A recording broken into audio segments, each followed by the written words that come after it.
नमस्कार, स्वागत है आपका बीएचयू वर्ल्ड में। मैं हूं कुंदन कुमार और आप हमारे साथ जुड़ चुके हैं डेली करंट अफेयर्स बुलेटिन में। आज है 7 मार्च और 7 मार्च के करंट अफेयर के साथ हम आपके बीच उपस्थित हो चुके हैं। जैसा कि कल का वीडियो आप लोगों को नहीं गया होगा, क्योंकि कल एक आवश्यक कार्य की वजह से मुझे बनारस से बाहर जाना था, इसकी वजह से हम बनारस में उपस्थित नहीं थे, इसलिए कल का वीडियो आपको नहीं गया है। तो हमारा ये प्रयास रहा है कि 6 और 7 का जो इम्पोर्टेंट क्वेश्चन है आपके लिए, उन दोनों को इकट्ठा आप लोगों के लिए हम लेकर आए और दोनों डेट का जो महत्वपूर्ण क्वेश्चन है आपके एग्जामिनेशन के पॉइंट ऑफ व्यू से, वो हम आपके लिए लेकर आए हैं।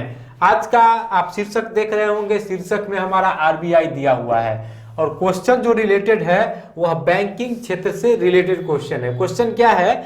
आरबीआई ने हाल ही में नकदी संकट से जूझ रहे निजी क्षेत्र के किस बैंक पर रोक लगाते हुए उसके निदेशक मंडल को भंग कर दिया है?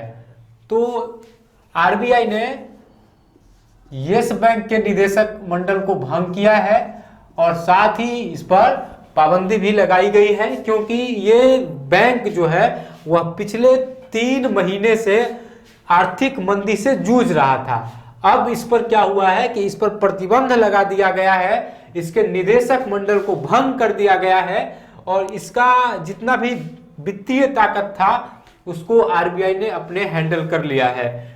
तो यहां से आपके एग्जामिनेशन के पॉइंट ऑफ व्यू से क्या क्वेश्चन आएगा? तो बार बार आपके एग्जाम में पूछा जाता है आरबीआई की स्थापना कब की गई? तो आरबीआई की स्थापना 1935 ईस्वी में भारत शासन अधिनियम 1934 के तहत की गई थी। ये बात आपको एकदम अच्छे से याद रखना है, क्योंकि ये क्वेश्चन बार बार रिपीट होते हैं। दूसरा इसे क्वेश्चन आ सकता है, आरबीआई के गवर्नर अभी कौन है? शक्तिकांत दास है। पिछले वीडियो का जवाब भी आपने दिया है कि आरबीआई के गवर्नर शक्तिकांत दास है। इन सब चीजों को आप बार बार रिवाइज करते रहिए। इसके अलावा जिस बैंक पर बैन लगा है उस बैंक का नाम यस बैंक है। अब यस बैंक की स्थापना कब हुई? तो इसको 2004 में इस्टेब्लिश किया गया। इसके फाउंडर कौन थे? तो इसके फाउंडर थे राणा कपूर और अशोक कपूर। दोनों ने मिलकर इस बैंक की नींव रखी थी और दोनों इस बैंक के फाउंडर थे। अब दूसरा क्वेश्चन हम देखेंगे। दूसरा क्वेश्चन हमारा इजराइल से रिलेटेड है। हाल ही में इजराइल में चुनाव हुआ है और वहां जो चुनाव हुआ है वहां पर किसी भी पार्टी को पूर्ण बहुमत नहीं मिला है। जैसे भारत की जो मुख्य पार्टी है वह भारतीय जनता पार्टी है और कांग्रेस पार्टी है, उसी तरीके से इजराइल की प्रमुख पार्टी कौन है? तो इजराइल की जो प्रमुख पार्टी है उसका नाम है लिकुड पार्टी। Likud party. 1 साल के अंदर यह तीसरा मौका है जब इजराइल में चुनाव हुआ है और उस चुनाव में किसी भी पार्टी को पूर्ण बहुमत नहीं मिला है। वहां की सबसे बड़ी पार्टी है लिकुड पार्टी और लिकुड पार्टी से ही बेंजामिन नेतन्याहू है जो कि इजराइल के प्राइम मिनिस्टर है। तो वहां पर किसी भी पार्टी को पूर्ण बहुमत नहीं मिला है। अब यहां से क्वेश्चन आपसे आ सकता है कि इजराइल की जो प्रमुख पार्टी है, प्रमुख राजनीतिक पार्टी, उसका नाम क्या है? तो लिकुड पार्टी है। और भी सारी पार्टियां हैं। जब ट्रेडिशनल जीके में आपको विभिन्न देशों के राजनीतिक पार्टियों के बारे में पढ़ाया जाएगा तो इसमें विस्तार से चर्चा होगी कि इजराइल की अन्य पार्टियां कौन कौन है जो काफी वहां पे फेमस है। अब इजराइल और फिलिस्तीन के बीच में लंबे समय से संघर्ष चलता आ रहा है। तो इजराइल और फिलिस्तीन एक दूसरे के पड़ोसी देश है और ये मध्य पूर्व एशिया में अवस्थित देश है। इजराइल की राजधानी, कभी कभी एग्जाम में कुछ दिया जाता है कि आपको दे दिया जाएगा कि बेंजामिन नेतन्याहू इजराइल के प्रधानमंत्री है। अब आपको बताना है कि इजराइल की राजधानी कहाँ है। तो इजराइल की जो राजधानी है वह जेरूसलम में अवस्थित है। अब हम नेक्स्ट क्वेश्चन की ओर चलेंगे। नेक्स्ट क्वेश्चन हमारा अवार्ड से रिलेटेड है। हाल ही में times of India sports award की घोषणा की गई और times of India sports award के द्वारा इस साल का सर्वश्रेष्ठ खिलाड़ी घोषित किया गया पीवी सिंधु को।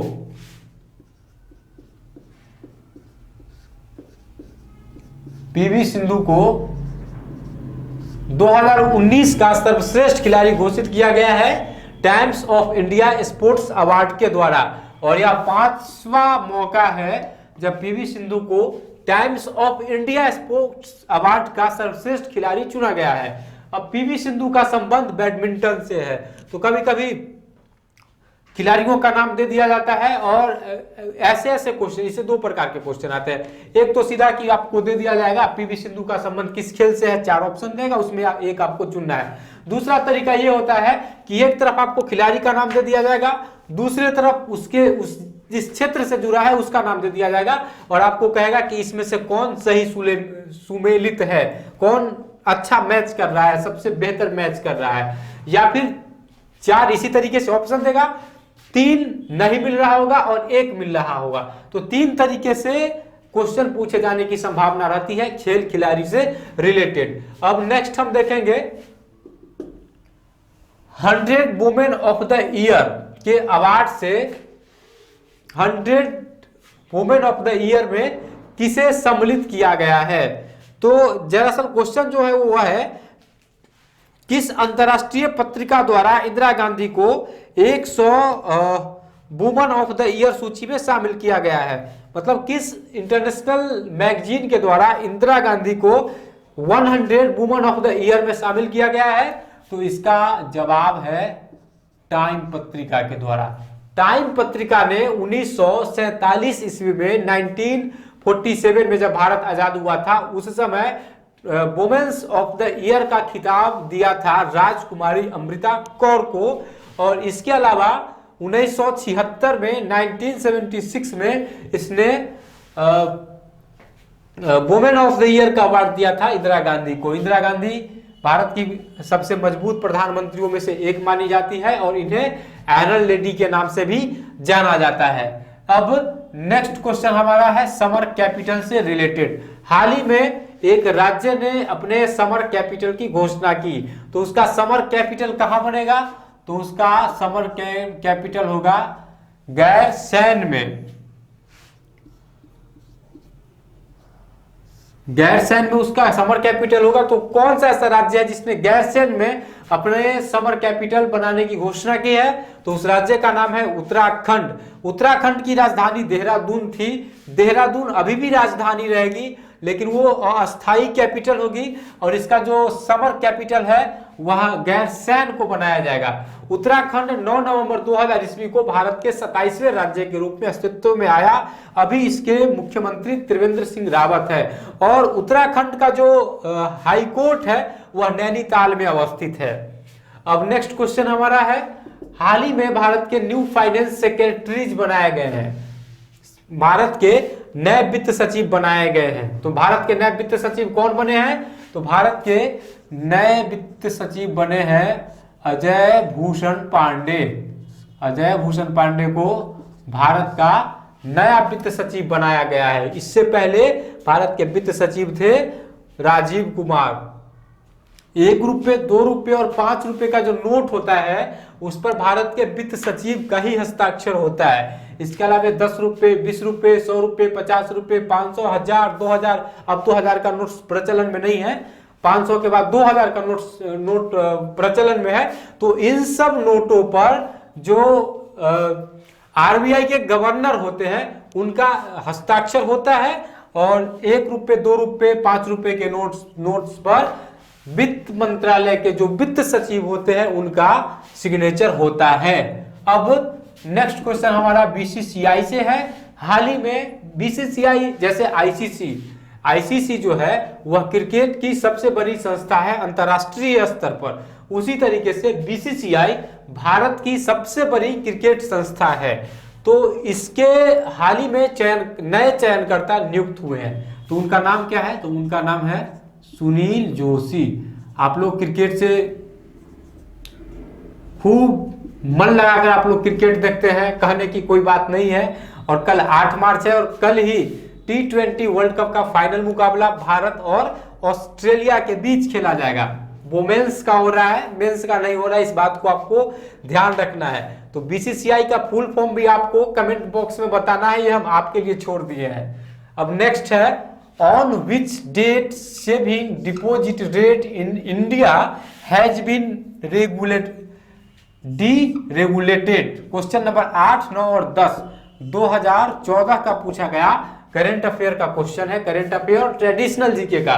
तो उसमें क्वेश्चन आया था किस तिथि को भारत में बचत जमा दर को विनियंत्रित किया गया था, यानी नियंत्रण मुक्त किया गया था। तो ये किया गया था 25 अक्टूबर 2011 को। अब देखिए कोई एग्जाम कब हुआ था, 2014 में, और करंट अफेयर का क्वेश्चन कहां से आया है, 2011 से। क्वेश्चन था कि किस तिथि को भारत में बचत जमा दर को विनियंत्रित किया गया, यानी कि बचत जमा दर को नियंत्रण मुक्त किया गया, डीरेगुलेटेड किया गया। तो ये 25 अक्टूबर 2011 को किया गया।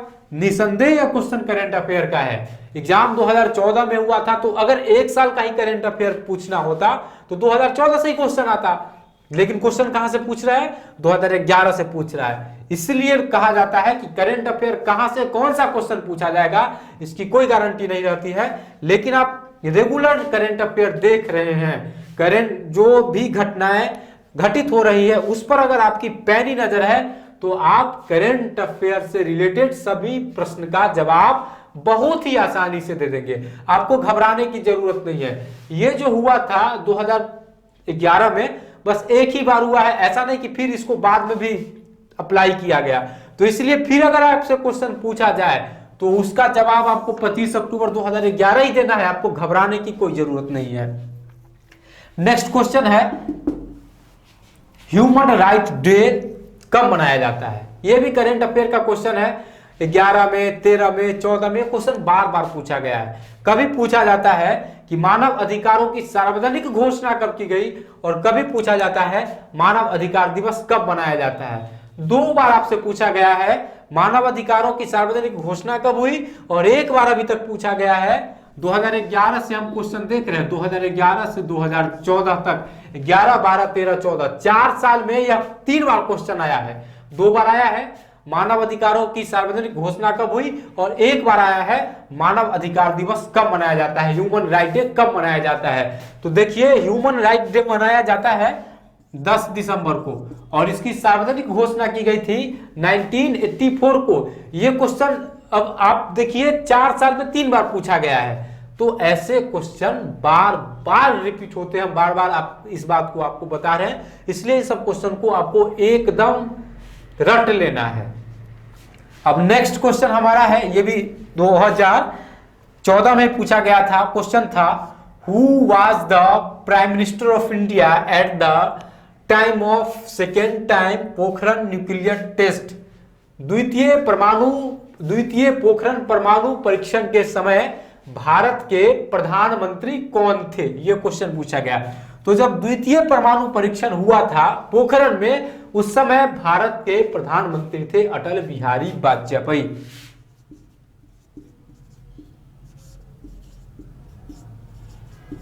अटल बिहारी वाजपेयी थे। द्वितीय परमाणु परीक्षण कब किया गया, यह क्वेश्चन भी आता है, तो यह भी आपको याद रखना है। 2 मई 1998 को द्वितीय पोखरण परमाणु परीक्षण किया गया। पोखरण राजस्थान में अवस्थित है, इस बात को भी आपको ध्यान देना है। यह तो हो गया दूसरा। अगर आपसे पूछा जाए कि प्रथम पोखरण परमाणु परीक्षण कब हुआ और उस समय भारत के प्रधानमंत्री कौन थे, तो आप क्या करेंगे, यही होगा ना, आप कहेंगे सर ये क्वेश्चन तो हमको पढ़ाया ही नहीं गया। तो चलिए ठीक है, इस क्वेश्चन के बारे में भी आपको बता दे रहे हैं। जिस बार पहली बार हुआ था उस दिन डेट था 18 मई 1974, बुद्ध पूर्णिमा का दिन था। 18 मई 1974 को प्रथम परमाणु परीक्षण किया गया था। प्रथम परमाणु पोखरण में किया गया था, प्रथम पोखरण परमाणु परीक्षण। और जिस समय प्रथम पोखरण परमाणु परीक्षण किया गया था उस समय भारत की प्रधानमंत्री थी श्रीमती इंदिरा गांधी।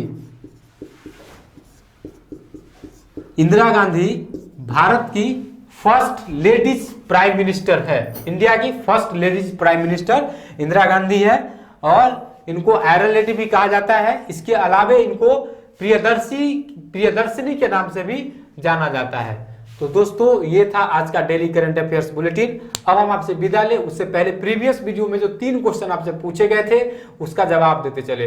प्रीवियस वीडियो के पहले क्वेश्चन का जवाब था शक्तिकांत दास, दूसरे प्रश्न का जवाब था मलेशिया और तीसरे प्रश्न का जवाब था सिक्किम। 3 के 3 प्रश्नों की सही जवाब दी है मनीषा कुमारी, और मनीषा कुमारी आज की हमारी स्टूडेंट ऑफ द डे है। मनीषा कुमारी को ढेर सारी बधाइयां, आप इसी तन्मयता के साथ अपनी पढ़ाई करती रहे। तो आज फिर हम आपको 3 प्रश्नों के साथ छोड़े जाएंगे जिसका जवाब आपको कमेंट बॉक्स में बताना है। आज के लिए आपका पहला प्रश्न है बीसीसीआई का पूरा नाम क्या है। दूसरा क्वेश्चन है पीवी सिंधु किस खेल से संबंधित है, और तीसरा क्वेश्चन है बेंजामिन नेतन्याहू किस देश के प्रधानमंत्री हैं रिसेंटली। तो दोस्तों इन तीनों प्रश्नों का जवाब आपको कमेंट बॉक्स में देना है। साथ ही अगर आपको हमारा यह वीडियो हेल्पफुल लगता है तो आप इस वीडियो को लाइक करिए, अपने दोस्तों के साथ इसको शेयर भी करिए, क्योंकि आप इस वीडियो को जितना शेयर करेंगे उतना ज्यादा हमारा आत्मविश्वास बढ़ेगा, और फिर बढ़े हुए आत्मविश्वास के साथ हम आपके लिए करंट अफेयर का बुलेटिन डेली लेकर आते रहेंगे। Thank you.